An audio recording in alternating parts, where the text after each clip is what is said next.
Oke, mari kita dengarkan dengarkan dan lihat kita dari multiple presentasi dari si Akita kalau nggak salah ya. Oke, sebenarnya Dalin Colby ya.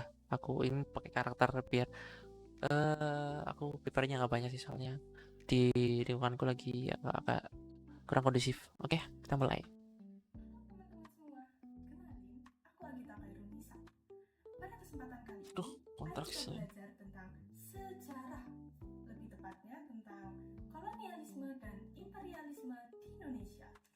Ih, bagus loh. Siapa yang di sini Awalnya tidak tadi. kenal dengan lada?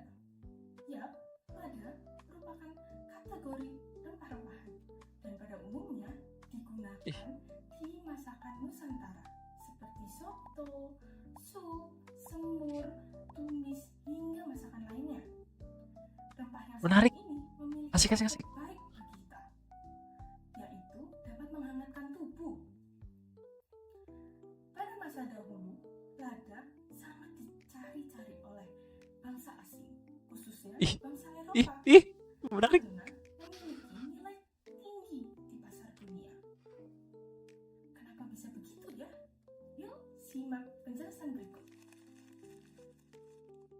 Menarik, Pada menarik. mulanya, ada Eh, kota bernama ada, Konstantinopel. ada. Kota ini merupakan kota dagang paling. Bentar, ono ngebug tadi ya. Tek. Udah, udah. Ada kota. Eh, Pada mulanya, ah, ada kota kamu bernama boys. Konstantinopel.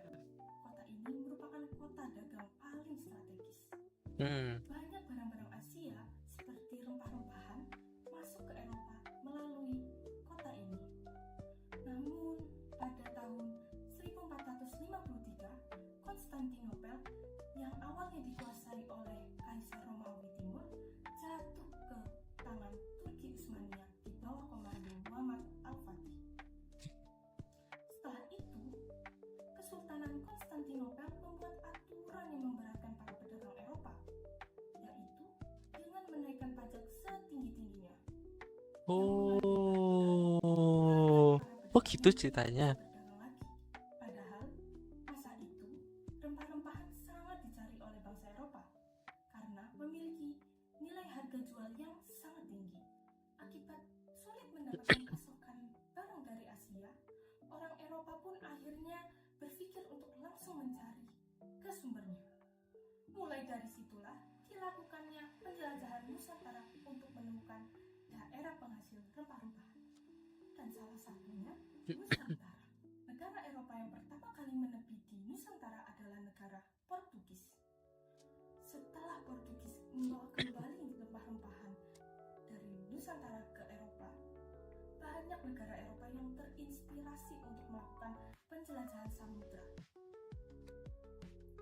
Dan salah satu rujukannya adalah ke Nusantara untuk memenuhi kebutuhan mereka dengan membeli rempah-rempahan di Nusantara. Namun pada umumnya, manusia tidak pernah cukup dengan satu hal saja. Ayo sih. Bangsa Eropa berbondong-bondong Ih, pulau keren. di Nusantara. Orang-orang itu awalnya hanya ingin berdagang saja, namun semakin lama semakin ingin menguasai wilayah Nusantara dengan cara menjajahnya. Dari situlah Anjir. muncul kolonialisme dan imperialisme. Oke, sekarang kita masuk ke kolonialisme. Kolonialisme berasal dari bahasa Latin, yaitu kolonia, yang berarti pemukiman. Secara istilah, kolonialisme adalah upaya yang dilakukan untuk memperluas wilayah. Dan umumnya, kolonialisme dilakukan oleh negara-negara yang memiliki kekuatan lebih dari negara lainnya. Saat itu, negara-negara Eropa yang memiliki kekuatan lebih adalah Portugis, Spanyol, Inggris, dan Belanda. Aja. Sedangkan imperialisme berasal dari bahasa Latin imperar, yang artinya menguasai. Secara istilah, imperialisme berarti upaya untuk memegang Upaya. pemerintahan dari negara lain yang bertujuan untuk menguasai dan memperoleh kekuasaan atau keuntungan dari negara yang sedang dia kuasai.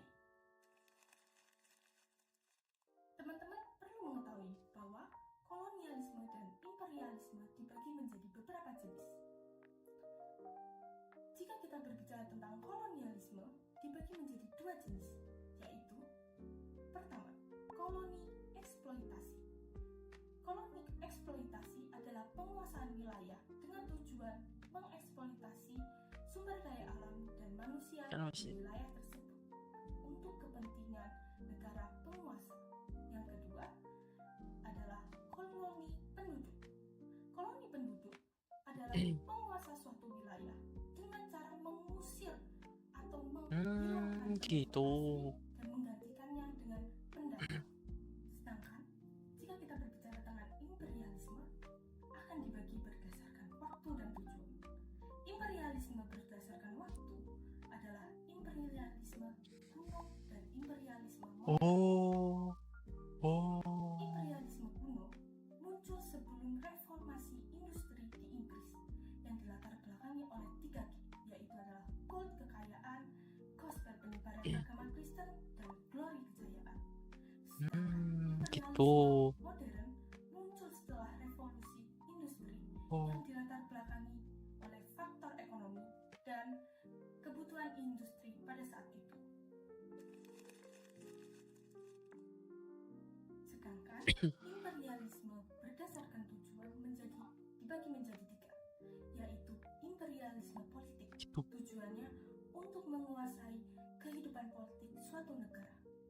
Yang kedua, imperialisme ekonomi, untuk mengatur sektor perekonomian di suatu negara. Dan yang ketiga atau yang terakhir, imperialisme militer, bertujuan untuk menguasai negara lain karena dianggap memiliki wilayah strategis yang bisa memperkuat pertahanan. Jadi, teman-teman sudah tahu kan apa tujuan kolonialisme dan imperialisme? Tahu. Sudah mengerti. Paham. Tujuan mereka adalah menguasai dan memperluas wilayah kekuasaan dengan cara menjajah tentunya, dan mengeruk habis semua sumber daya baik alam maupun manusia yang ada di negara yang sedang dijajah. Dengan begitu, negara penjajah semakin kuat dengan menguasai tempat-tempat strategis dari wilayah yang dijajah. Gitu. Ternyata imperialisme dan kolonialisme seburuk itu, bukan teman-teman? Buruk. Gimana teman-teman? So? Sudah semakin paham bukan tentang kolonialisme dan imperialisme? Paham. Pesan dari aku, sebagai anak Indonesia, kita harus terus belajar agar menjadi insan yang cerdas, sehingga kita bisa melindungi negara kita sendiri dari hal-hal tersebut. Aku Akita Pranisa. Sekian penjelasan tentang sejarah kolonialisme dan imperialisme. Anjay. Lain waktu. Dadah. Very it's good. Bentar. Kita cek dulu. Siswa kelas 10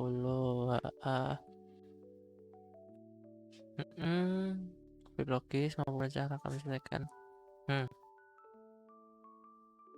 Ini kan pengetahuan dasarnya baru dikasih tahu tadi. Harusnya prasyaratnya bukan itu, kayak sejarah apa misalnya, kayak apa.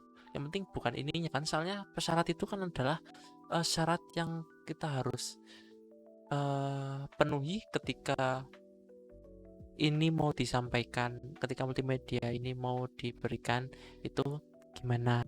Nah ini persyaratnya ini kurang sip sih emang, soalnya kan bukan yang kamu jelasin, tapi ketika mau kamu jelasin ini, mereka itu harus punya pengetahuan apa, misalnya sejarah, udah paham sejarah kalau emang Indonesia itu sebagai rujukan untuk dijajah misalnya kayak gitu, itu apa itu, soalnya bukan langsung merujuk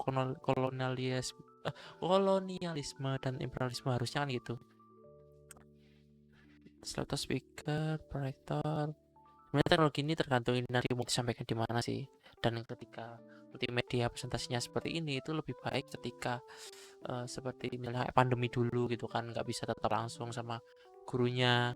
Terus misalnya juga kan kayak produk-produk digital kayak ruang guru gitu tuh lebih lebih oke ketika itu, jadi bukan di kelas. Nah ini kalau di kelas ya itunya langsung aja. Jadi adanya multimedia presentasi yang seperti ini tuh tujuannya bukan yang seperti ini ya, tapi untuk di kondisi ketika guru nggak bisa datang, nggak bisa bertatap muka, nggak bisa ketemu langsung gitu. Oke, seru-seru banget. Nah ini good. Nah ini kan kita harus memahami ini kan. Oke. Nah dan kritisnya mending diganti yang kayak aku bilang tadi ya, bukan baca video bentar. Hmm?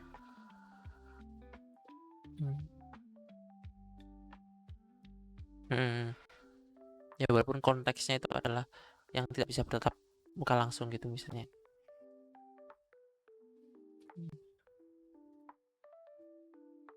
Itu banget indikatornya bisa. Oke.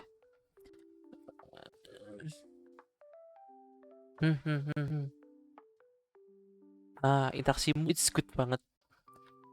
Oke. Tambah juga misalnya tidak bisa bertemu secara langsung gitu. Terus udah ada video ya. Bedanya video sama animasi itu adalah ketika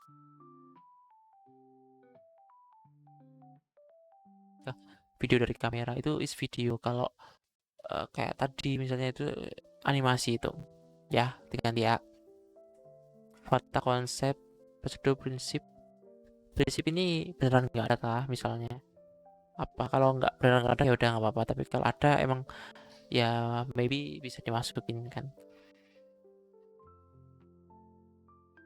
Terus oke, kesimpulannya secara prinsip Mayer ini tinggi banget, oke banget, mantap, jos.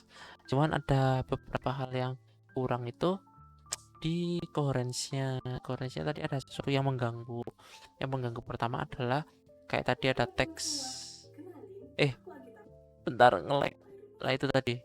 Kalau di Google Drive itu biasanya kadang nge-lag gini ketika terus yang mengganggu tadi kayak ada teks yang muncul tapi itu bukan itu mengganggu.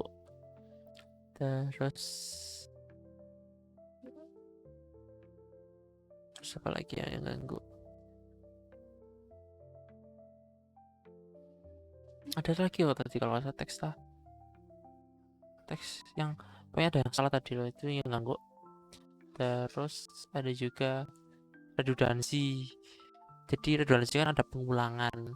Nah, pengulangannya tadi ada beberapa pengulangannya walaupun itu tadi penekanan, tapi jadi ada pengulangan sih.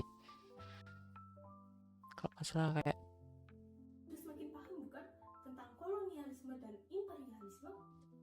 Jadi, pesan dari aku sebagai anak tentang kolonialisme dan imperialisme. Gimana? Nah, itu tadi ada yang sesuatu yang diulangi lagi gitu kan. Mending kunci aja, jangan tapi overall it's good, paling hampir sempurna lah nilainya gitu, hampir sempurna walaupun gak ada yang sempurna tapi mendekati sempurna lah kira gitu. Itu bagus banget, oke banget. Lanjutkan di multimedia yang lainnya. Thank you, semangat, dadah.